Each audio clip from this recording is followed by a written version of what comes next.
एक गजब की सुंदर स्त्री हुआ करती थी, पर उससे भी गजब की बात यह है कि वो अभी भी अविवाहित थी और एक पुरुष की तलाश में थी, पर फिर भी उसके साथ कोई पुरुष संबंध स्थापित नहीं करना चाहता था। अब इससे पहले कि आप अपने तरफ से अजम्पशंस बनाना शुरू करें, तो मैं बताता हूँ कि वो काफ़ी समझदार और वह एक समृद्ध परिवार से आती थी, और यहाँ तक कि उसका स्वयं का एक मसालों का व्यवसाय भी था। मतलब उसके पास समृद्धि थी, सौंदर्यता थी, समझदारी थी, फिर भी वो कुंवारी क्यों थी? क्योंकि कम पुरुषार्थ वाले पुरुष उसे भाते नहीं थे, और जो पुरुषार्थ वाले पुरुष थे वो उससे दूर भागते थे। ऐसा क्यों? क्योंकि वो शंका बहुत करती थी। अब आप सोच रहे होंगे कि इसमें कौन सी बड़ी बात है, हर स्त्री या हर पुरुष एक दूसरे को लेकर चिंतित या कभी कभी शंका करते हैं, पर उस शंका का जो अनुपात था या शंका का जो फ्रीक्वेंसी था वो बहुत ज़्यादा था एक आम जनमानस से। इस वजह से जो पुरुषार्थ वाले पुरुष थे वो उसके साथ संबंध स्थापित नहीं करते थे, या करते थे तो कुछ दिनों में उसे छोड़ के आगे बढ़ जाते थे, और वो अब चिंतित हो चुकी थी कि उसे कोई पुरुष मिलेगा भी या नहीं। बात यहाँ तक आ गई कि उसने सोचा वो किसी पुरुष के साथ वैवाहिक संबंध स्थापित कर लेगी। उसे प्रेमी तो नहीं, पर उसे एक मित्र मिला, और उस मित्र से बात करते करते उस मित्र ने ये जाना है कि आम व्यक्तियों के अपेक्षाकृत ज़्यादा शंका इसलिए करती थी क्योंकि इसके पीछे एक बैक स्टोरी है, और हर स्वभाव के पीछे हमारा कहीं ना कहीं एक बैक स्टोरी होता है। उस मित्र को यह पता चला कि उसके पिताजी ने इसकी माता जी के साथ चीटिंग किया था। अब उससे अफेक्ट होकर इसकी माता जी ने सुसाइड कर लिया था, और अंततः कुछ दिनों में उसके पिताजी का भी देहांत हो गया, और वो अपने पिताजी का बिजनेस आगे कैरी फॉरवर्ड किया।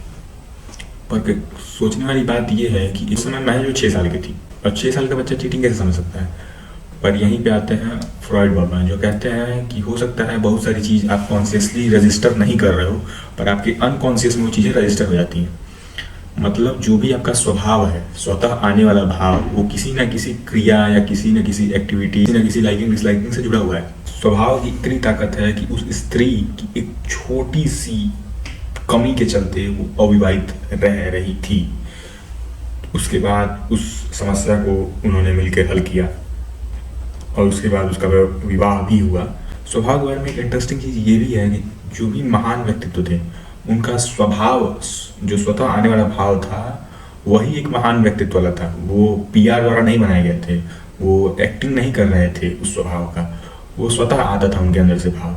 वो रतन टाटा का दान करने वाला भाव हो, या शाहरुख खान का वो बात करने का लहजा हो, भाषा शैली विवेकानंद की, भगत सिंह का साहस हो, यह सब स्वभाव ही था, स्वतः आता था भाव। अब आप ऐसे स्वभाव कैसे डेवलप करें जो आपको पुरुष या स्त्री नहीं, महास्त्री या महापुरुष बनाए? इसके लिए आपको अवेयर होना पड़ेगा। यहाँ पे जो स्त्री थी उसको पता ही नहीं था कि वो शंका करती है। जब आप अपने स्वभाव के बारे में अवेयर ही नहीं होंगे तो आप उसको फिक्स कैसे करेंगे?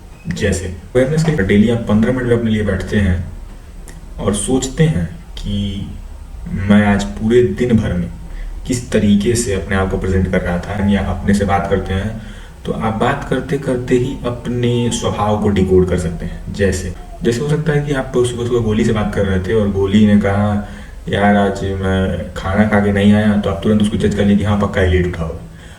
पर फिर गोली ने बताया कि नहीं आज मेरी मम्मी को चोट लग गई थी इसलिए मैं घर खाना नहीं बन पाया। तो आप इस बात को जब आप थर्ड पर्सपेक्टिव से आपने देखा तो आप सोचे यो मैं तुरंत जजमेंटल हो जाता हूँ। आपने अपने स्वभाव को पकड़ा। एक अच्छा लीडर एक अच्छा वक्ता होता है, और एक अच्छा वक्ता एक अच्छा श्रोता होता है। और आप यहाँ पे देखिए कि एक अच्छा श्रोता पहले ही सेंटेंस या पहले ही फ्रेज में किसी को जज नहीं कर सकता है। तो आपने अपने आप की एक स्वभाव को पहचाना, अवेयर हुए। इस अवेयरनेस के बाद आप प्लान करोगे कि आप एक्टिवली क्या क्या ऐसी चीज़ें कर सकते हो जिसमें आप अपने आप को जजमेंट फ्री बनाओ। अवेयरनेस ये भी दर्शाता है कि आप कितने जिज्ञासु हैं अपने बारे में और अपने वातावरण के बारे में। अगर आप जिज्ञासु हैं तो आप सवाल पूछेंगे कि मैं इतना क्यों बोलता हूँ, मैं इतना सवाल क्यों करता हूँ। तो आप अपने बारे में अवेयर होंगे इन सवालों के थ्रू।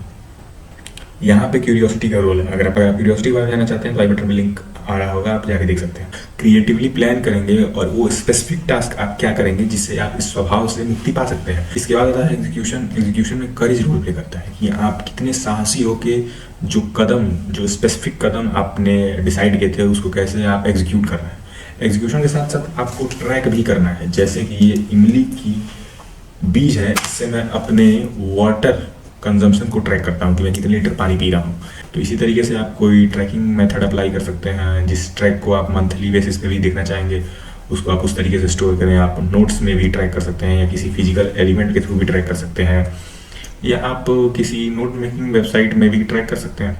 और यहाँ पे कोई सबसे की एलिमेंट है, वो है planning.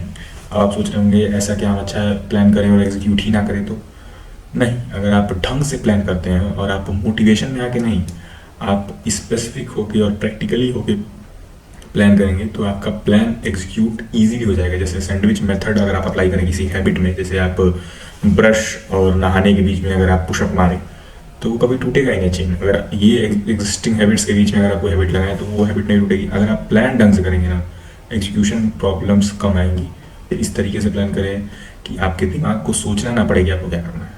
Thank you for listening me. उम्मीद करता हूँ ये वीडियो आपको पसंद आया होगा। Signing off from my side.